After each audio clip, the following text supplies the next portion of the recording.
Francis Néry, bonjour.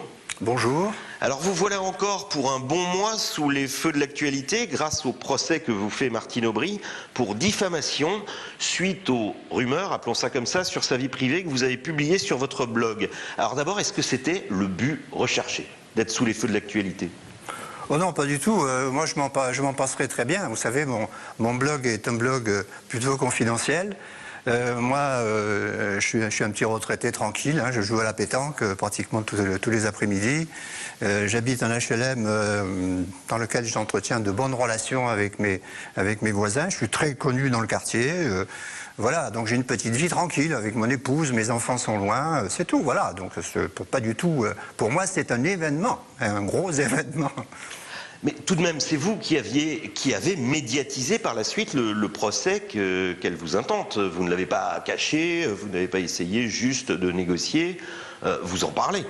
Ah oui, négocier, j'ai essayé. D'abord, j'ai retiré instantanément la chronique sur mon blog, parce que j'ai été saisi par ce que je considère comme une véritable agression. Martine Aubry dit c'est parce que votre blog était finalement une concentration de toutes les rumeurs qui couraient sur elle et sa vie privée. Et donc, votre avocat dit c'est le dernier arrivé qui prend tout. Bah oui, c'est ça en fait. Hein. Donc c'est le dernier arrivé qui prend tout. Et bien sûr, on ne choisit pas des blogueurs confirmés, ou tout au moins qui ont une audience très large, ou des journalistes d'un journal X ou Y, ou d'un quotidien, ou d'un hebdomadaire. Ce qui était sur votre blog, oui, c'était quand même assez fort comme attaque, parfois contre la vie privée de Martine Aubry. Bon, moi, au départ, je n'ai pas considéré que c'était très fort. Au contraire, je considérais même que c'était assez modéré. Vous savez, je connais bien l'auteur de ce billet, que je connais bien. C'est un ami, et puis cet ami est généralement très bien renseigné. Il a des arguments. C'est pas la première fois, d'ailleurs, que je passais une de ses chroniques sur mon blog. Chroniques que, bien entendu, je m'interdis, puisque je les offre en débat, et les débats sont parfois très constructif, et c'est l'objectif de mon blog, eh bien,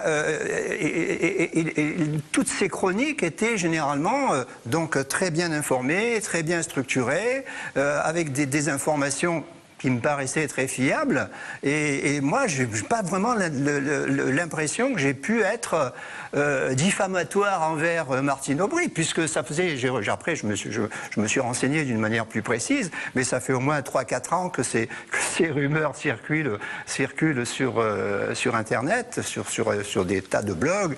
Je crois qu'il y a tellement d'occurrences là-dessus que ça en est... Alors vous parlez vous-même quand même de rumeurs. Alors votre informateur, l'auteur de la chronique, on l'a vu, il existe, mais vous parlez quand même vous-même de rumeurs concernant Martine Aubry. Alors parlons de vous. On dit que vous étiez encore il y a un an à l'UMP et il y a un mois encore responsable régional de Résistance républicaine, un groupe de blogueurs, si j'ai bien lu, anti-islamiques et plutôt proche de l'extrême droite.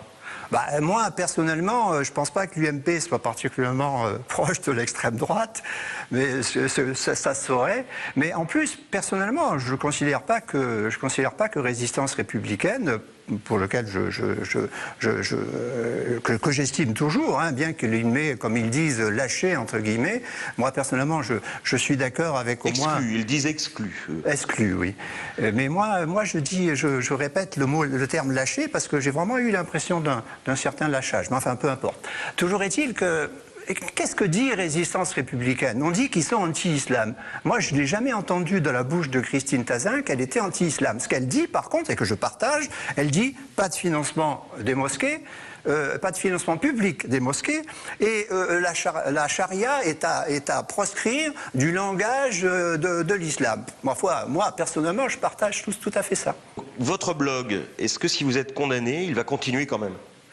Ah bien sûr, mon blog il va continuer. C'est pas, mon blog traite de problèmes qui ont trait à la systémique sur le plan économique, social et politique. Donc voilà, c'est que ça n'a rien à voir. En fait, c'était un cas que nous reprenions, mais parmi tant d'autres. Donc il va continuer mon blog, bien sûr, j'espère bien. En plus, ça a fait connaître une discipline très importante, c'est la systémique.